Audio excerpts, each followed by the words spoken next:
Now discuss about the universal law of gravitation, or it is Newton's universal law of gravitation. Why it is called universal law?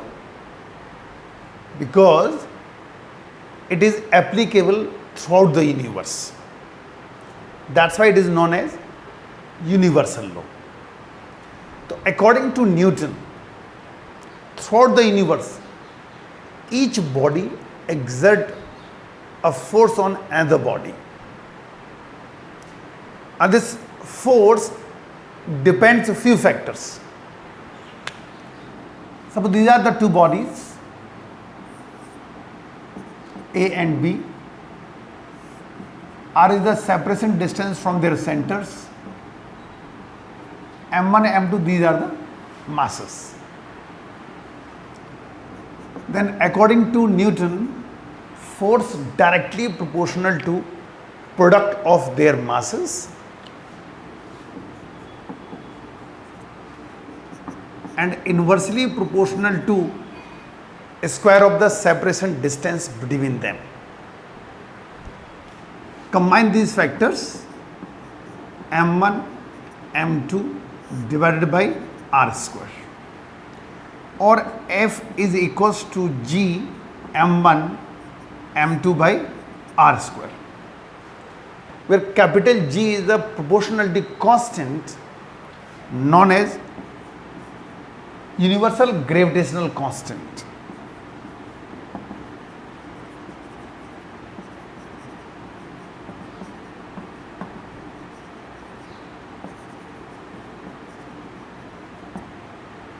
Universal gravitational constant, and its value is 6.67 10 to the power minus 11, और unit बनेगी newton metre square upon KG square. इसका dimensional formula अगर हमें निकालना है, G equals to F R square upon M1 M2. Force का आपको पता है MLT माइनस 2, ये एल स्क्वायर हो जाएगा एम स्क्वायर, तो ये बनेगा M minus 1 L cube T minus 2. Clear? तो according to universal law of gravitation, force produced between two bodies throughout the universe directly proportional to product of their masses and inversely proportional to square of the separation distance between them from their centers.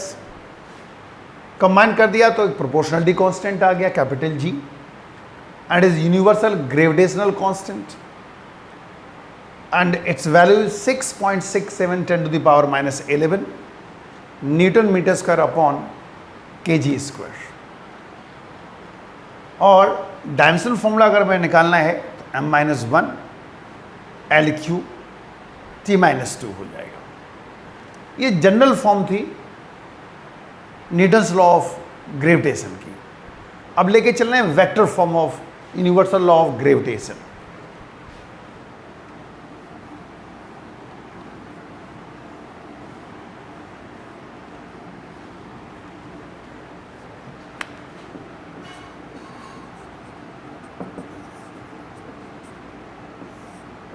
Vector form लेके चलना है, ठीक?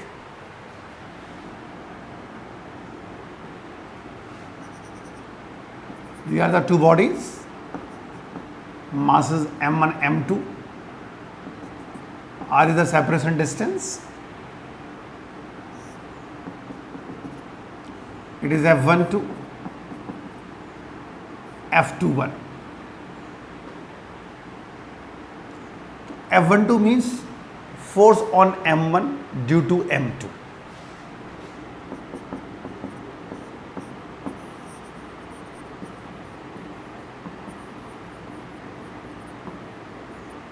Similarly, F21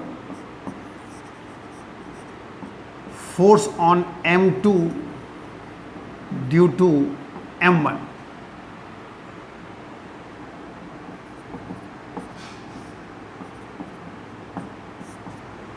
These are the unit vectors, and as you know that unit vectors are used only for direction purpose. So R12 gives the direction of force from M1 to M2. जब force M1 से M2 की तरफ लग रहा होगा तो ये unit vector बताएगा. Similarly R21 gives the direction of force from M2 to M1. These are the unit vectors, or unit vectors are used only for direction purpose. Now, तो F12 क्या होगा? G M1 M2 upon R12 का square, R12 unit vector.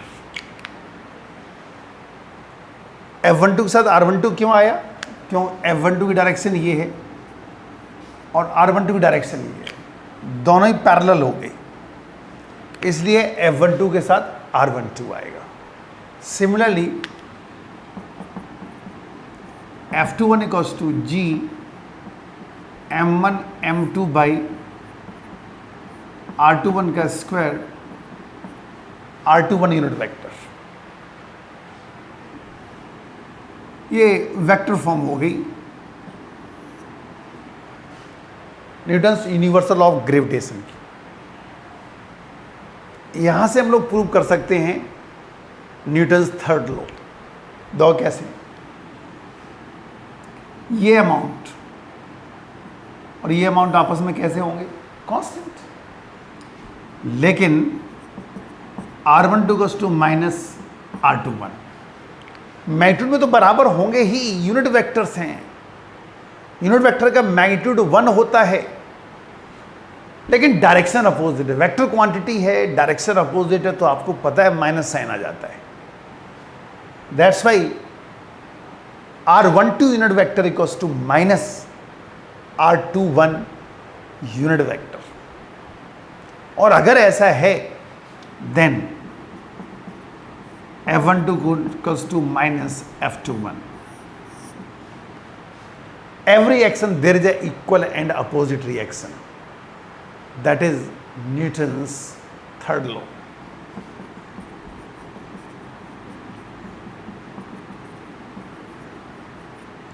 So with the help of vector form of universal law of gravitation, we can prove Newton's third law. दोबारा देख लो. These are the attracting force, आपको पता है, they attract to each other. M1 M2 these are the masses, R is the separation distance. और जो आप देख रहे हो ना, ये आपस में बराबर होंगे, यानी कि A से B की डिस्टेंस और B से A की डिस्टेंस आपस में बराबर होगी. ये बराबर होगी. F12 means force on M1 due to M2. F21 force on M2 due to M1. These are the unit vectors and these are used only for direction purpose. Give the direction of force from M1 to M2 और R21 क्या बताएगा? M2 to M1. फिर हमने इसको vector form में लिखा, ठीक है. और अगर हमें न्यूटन थर्ड लॉ प्रूव करना है तो देखें ये अमाउंट आपस में बराबर होगा. यूनिट वेक्टर्स हैं, मैग्नीट्यूड में बराबर होंगे, लेकिन डायरेक्शन अपोजिट है, माइनस साइन आ गया. So F12 goes to minus F21 at the Newton's third law. और अब लेके चल रहे हैं हम लोग in terms of position vector. Same topic लेकिन in terms of position vector.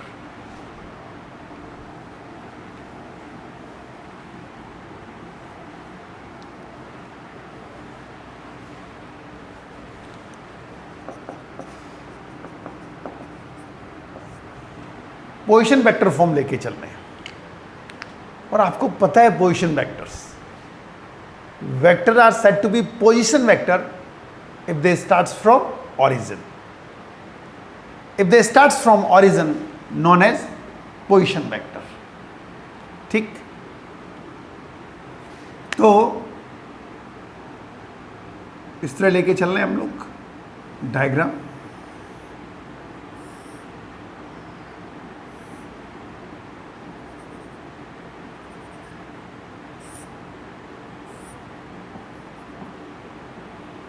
M1 M2 R1 R2, these are the position vectors.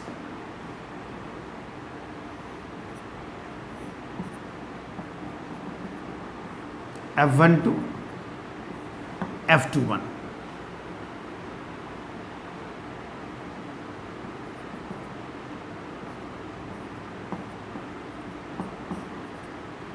Now ये डायग्राम हो गया। Vector is said to be position vector if it starts from origin. तो R1 R2 हो गए position vectors, और बाकी की चीजें वही हैं जैसे इससे पहले वाले डेरिवेशन में थी। और इसीलिए हम लोग अगर वेक्टर फॉर्म की बात करें तो ये फॉर्मूले वैलिड होंगे, लेकिन अब हमें इनको कन्वर्ट करना है इन टर्म्स ऑफ पोजीशन वेक्टर। तो पोजीशन वेक्टर में कन्वर्ट करना है तो देखें इसको आप, कोई भी यूनिट वेक्टर क्या होता है, vector divide by its magnitude. अगर हमें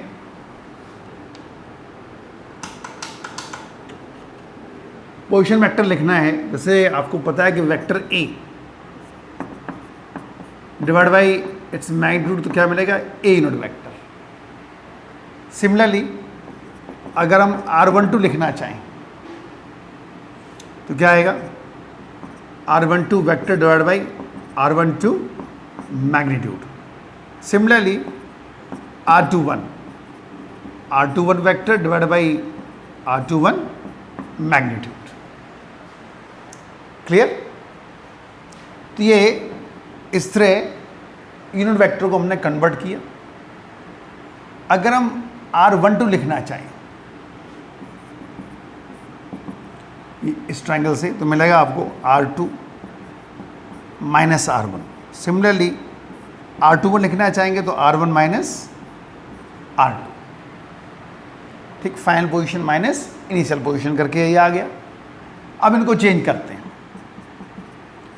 F12 लिखना है GM1 M2 बाई R12। क्या लिखेंगे हम लोग, R2 माइनस R1।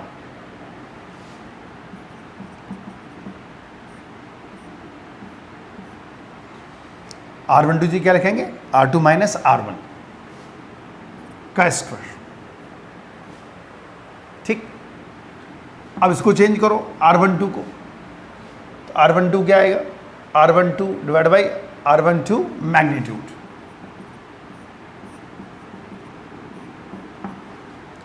और F12 equals to GM1 M2 upon R2 minus R1 का स्क्वायर। फिर R12 की वैल्यू लगा दो, R2 minus R1 vector divide by R2 minus R1 magnitude. और जब इसको सॉल्व करेंगे तो ये बन जाएगा GM1 M2 upon R2 minus R1 का cube R2 minus R1 vector. Similarly F21 GM1 M2 upon R1 minus R2 का cube R1 minus R2 vector. ये पोजीशन वेक्टर फॉर्म थी और ये वेक्टर फॉर्म थी और ये पोजीशन वेक्टर फॉर्म है। दोबारा देख लो, vector is said to be position vector if it starts from origin. तो M1 M2 these are the two masses of the two bodies, their position vectors are R1 and R2। अगर ये position vector तो ये क्या कहलाता है, displacement vector. जब अगर हम ए बी लिखना चाहेंगे, ए बी का मतलब है R12, तो R2 माइनस R1 हो जाएगा। जब बी ए लिखना चाहेंगे तो R1 माइनस R2 हो जाएगा। कोई भी यूनिट वेक्टर बनता कब है? When vector divide by its magnitude. तो हमने R12 और R21 यूनिट वेक्टर को लिख दिया, वेक्टर फॉर्म में पता ही थी। इसको मॉडिफाई करना था, वैल्यूज लगा दी, R12 की यूनिट वेक्टर की वैल्यू लगा दी, इनकी भी वैल्यू लगा दी, तो ये मिल गया। सिमिलरली ये मिल गया GM1 M2 upon R2 minus R1 का cube R2 minus R1, F12 हो गया। और F21 हो जाएगा GM1 M2 upon R1 minus R2 का cube R1 minus R2 vector.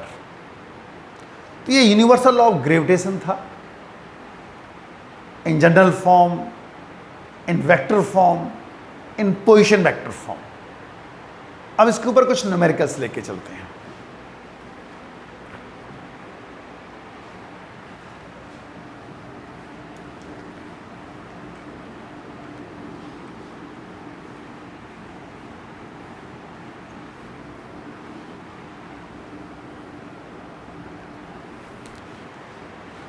तो देखिए एक numerical, the mass of the planet Jupiter is 1.9 10 to the power 27 kilogram and that of sun is 1.99 10 to the power 30 kilogram. The mean distance of the Jupiter from the sun is 7.8 10 to the power 11 meter. Calculate the gravitational force which the sun exerts on Jupiter, assuming that Jupiter moves in a circular orbit around the sun. Calculate the speed of the Jupiter. G 6.6 m 10 to the power minus 11 Newton meter square upon kg square. ये question है। तो देखो क्या क्या दिया हुआ है। The mass of the planet Jupiter is 1.9 10 to the power 27 kg. तो ये जुपिटर का मास हो गया 1.9 10 to the power 27 kg and that of sun 1.99 10 to the power 30 kg. And the mean distance between them is 7.8 10 to the power 11. 7.8 10 to the power 11 meter. Calculate the gravitational force which the sun exerts on the Jupiter. पता है आपको G mj ms by r square हो जाएगा। G की value पता है 1.9 10 to the power 27, 1.99 10 to the power 30 divided by 7.8 10 to the power 11 का square.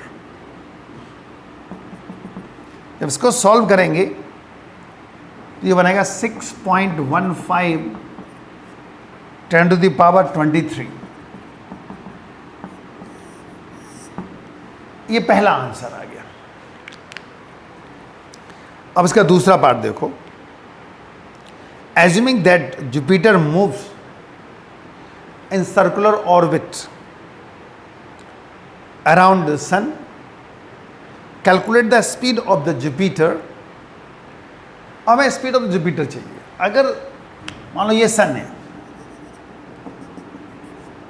और ये जुपिटर है, अगर ये घूम रहा है ये तभी घूम सकता है जब उसके पास क्या हो, centripetal force.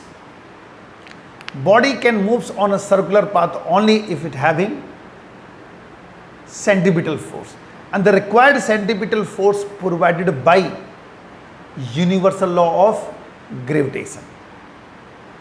Universal law of gravitation. That means G M J M S by R square equals to M J V square over R. M J से एम जे कैंसिल हो जाएगा, एक आर से आर कैंसिल हो जाएगा, V मिलेगा under root G M S by are.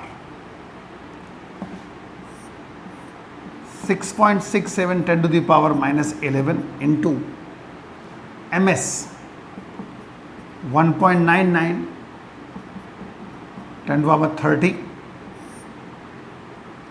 divided by r 7.8 10 to the power 11। और जब इसको सॉल्व करेंगे तो आंसर मिलेगा 1.3 10 to the power 4।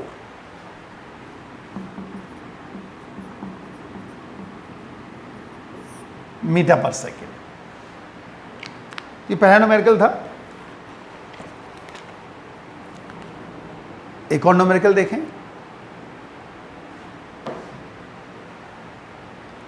तो अगला न्यूमेरिकल ये है 3 equal masses of m kg each are placed at the vertices of an equilateral triangle ABC as shown in figure। एक डायग्राम दिया हुआ बनाता हूं। What is the force acting on a mass 2m placed at the centroid of the triangle? इसका second part भी है। What is the force of if the mass at the vertex A is doubled? Take AG, BG, CG equals to 1 metre. Diagram देखो पहले, जो diagram given है हम उस पर आते हैं पहले।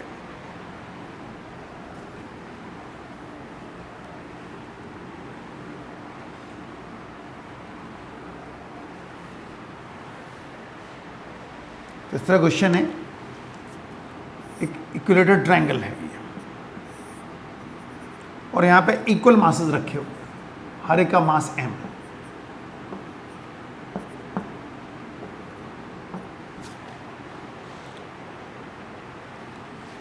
ये ए लिया है, ये बी ले लिया है, और it is C.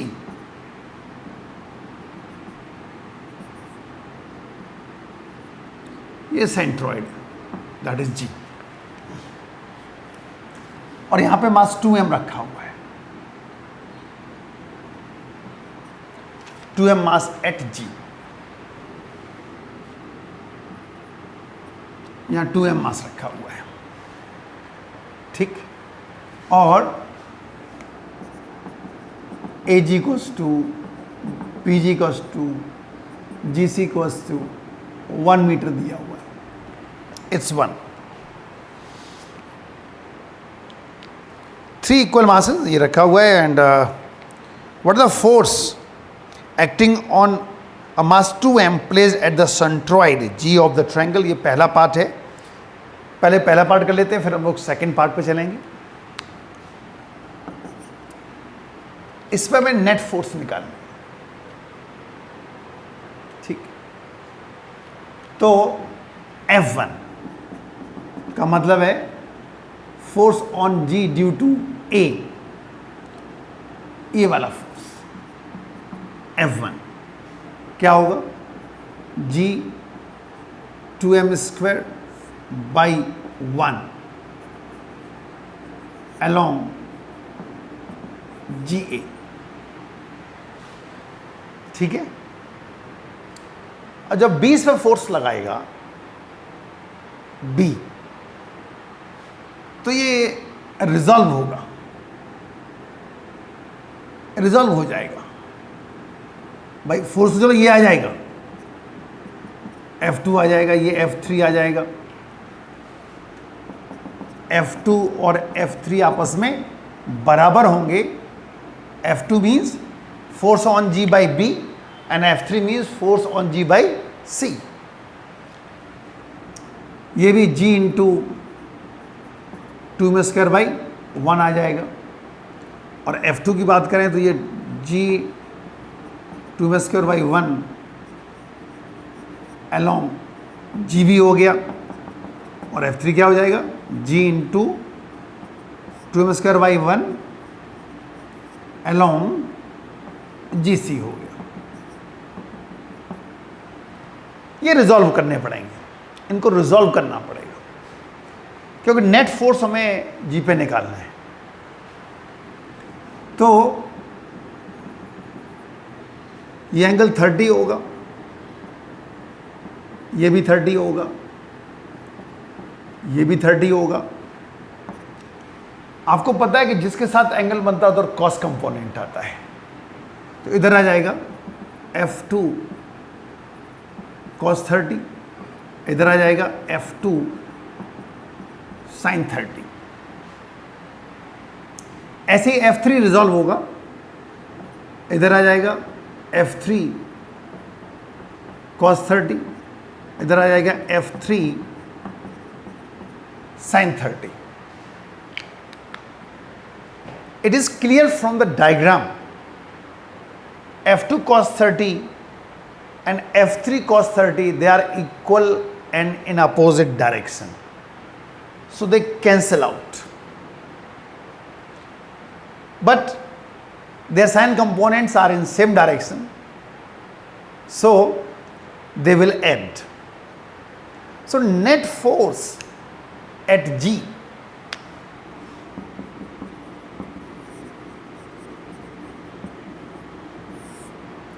Net force at G क्या होगा, ये होगा F1 माइनस, क्योंकि F1 ऊपर लग रहा है और ये दोनों नीचे लग रहे हैं, एग्जैक्टली अपोजिट लग रहे हैं, F2 sin 30 plus F3 sin 30 और F इक्वल्स टू F1 आपको पता है G 2m स्क्वायर है minus F2 by 2 F3 by 2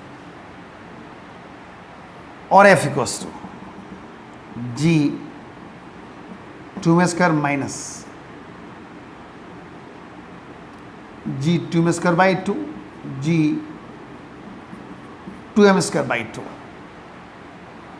और अल्टीमेटली ये क्या बन जाएगा, 0, क्योंकि इन दोनों को ऐड करेंगे तो यही आएगा। तो नेट फोर्स क्या मिला, 0। अब इसका सेकंड पार्ट भी है, ये तो आपने एक पार्ट सॉल्व किया है और अब second part.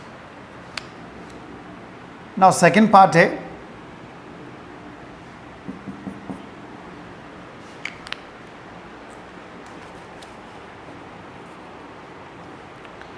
what is the force if the mass at A is doubled? अगर A पे मास डबल कर दिया जाए तो क्या होगा। अब सेकंड पार्ट लेके चल रहे हैं, इसमें तो कोई डाउट नहीं भाई, इसने फोर्स लगाया इस डायरेक्शन में, इन्होंने इस डायरेक्शन लगाया, ये रिजॉल्व करना पड़ेगा। इधर cos component sign component, cos component sign component, cos component cancel out, sign component एक ही डायरेक्शन लग रहे हैं तो ऐड हो जाएंगे, दोनों की अपोजिट डायरेक्शन है तो इसलिए हमने सब्ट्रैक्ट कर दिया और अल्टीमेटली क्या मिल गया, 0। और अब सेकंड पार्ट देखो इसका,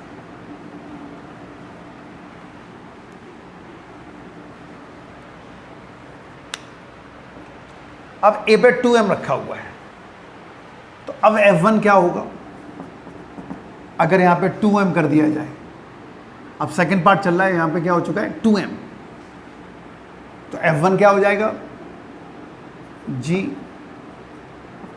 2m इंटू 2m बाई 1 का स्क्वायर along GA, मतलब F1 equals to 4 GM square आ गया along GA। बाकी के इनके पे कोई चेंज आया ही नहीं है, इनके मासेस वही हैं, यहाँ पे मास सेम है, तो इसलिए ये जितना पार्ट वो तो वैसे ही रहेगा। चेंज होगा तो कौन सा होगा, F1 चेंज हुआ है F2 और F3 चेंज नहीं हुए, यहाँ पे मास अभी भी m है, तो वही चीज़ रहेगा, F2 F3 आपस में फिर बराबर हैं, G 2m²/1। अगर वही चीज़ें वही रिजॉल्व हो गई, कॉस कंपोनेंट कैंसिल हो जाएंगे, साइन कंपोनेंट ऐड हो जाएंगे, दोनों की डायरेक्शन अपोजिट है, नेट फोर्स जब निकालेंगे तो सब्ट्रैक्ट हो जाएंगे। तो जो नेट फोर्स आएगा वो F1 minus F2 sin 30 plus F3 sin 30 हो गया। F1 4 gm², F2 gm²/2 2gm²/2 2gm²/2।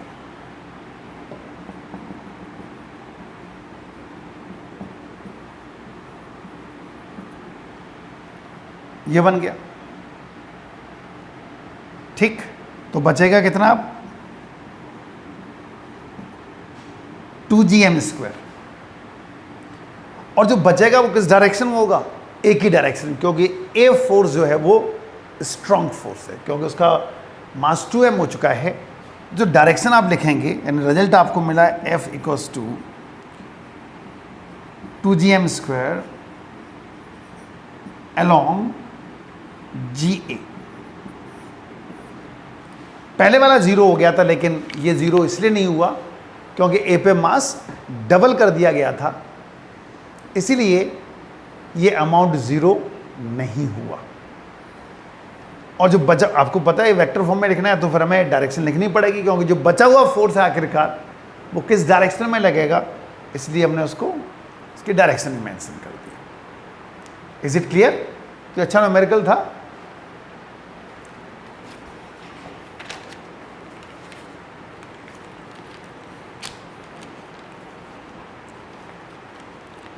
एक और न्यूमेरिकल देख लें।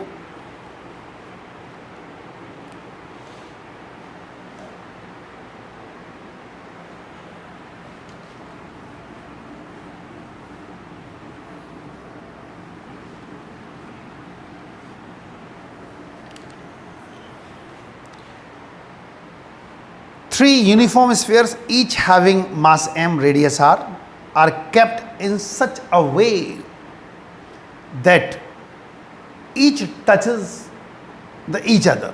Each touches the other two. Find the magnitude of the gravitational force on any sphere due to other two. ठीक है, यानी कि 3 आइडेंटिकल स्फीयर्स हैं, हर एक का मास m है, हर एक की रेडियस r है, और इस हिसाब से रखे हुए हैं, हर एक 2 को टच कर रहा है। Find the magnitude of the gravitational force on any sphere due to other two, ये क्वेश्चन है। तो डायग्राम देखो आप,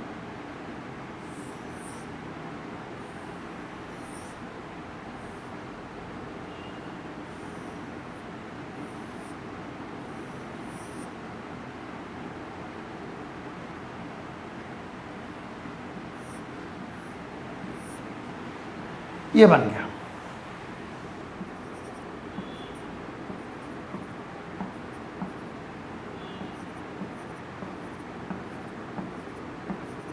हर एक की रेडियस आर है, इक्विलेटरल ट्रायंगल बन गया ये 60 डिग्री, इधर इक्विलेटरल ट्रायंगल। तो ये इस पे फोर्स लगाएगा, एक फोर्स इधर लगेगा,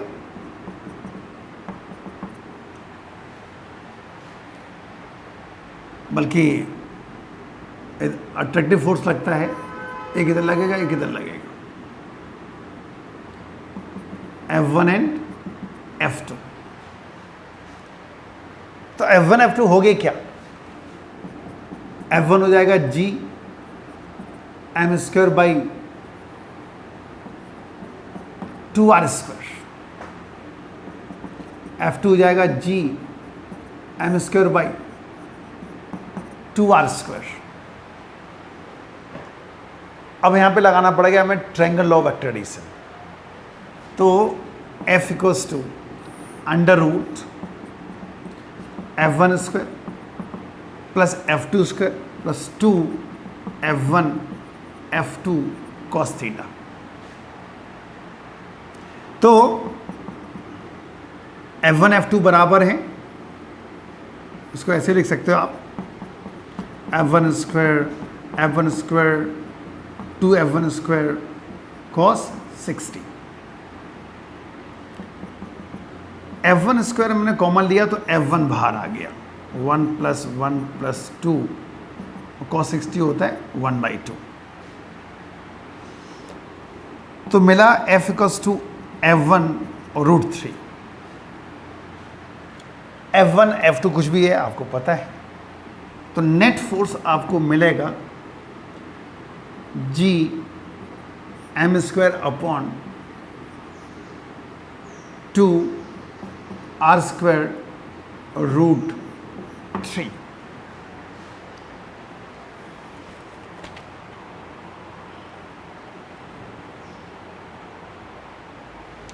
ठीक, ये आपका क्वेश्चन बन गया। अच्छा क्वेश्चन था, ये भी स्कूल एग्जाम में पूछ लेते हैं कई बार। तो f G m² / 2r² √3। Clear?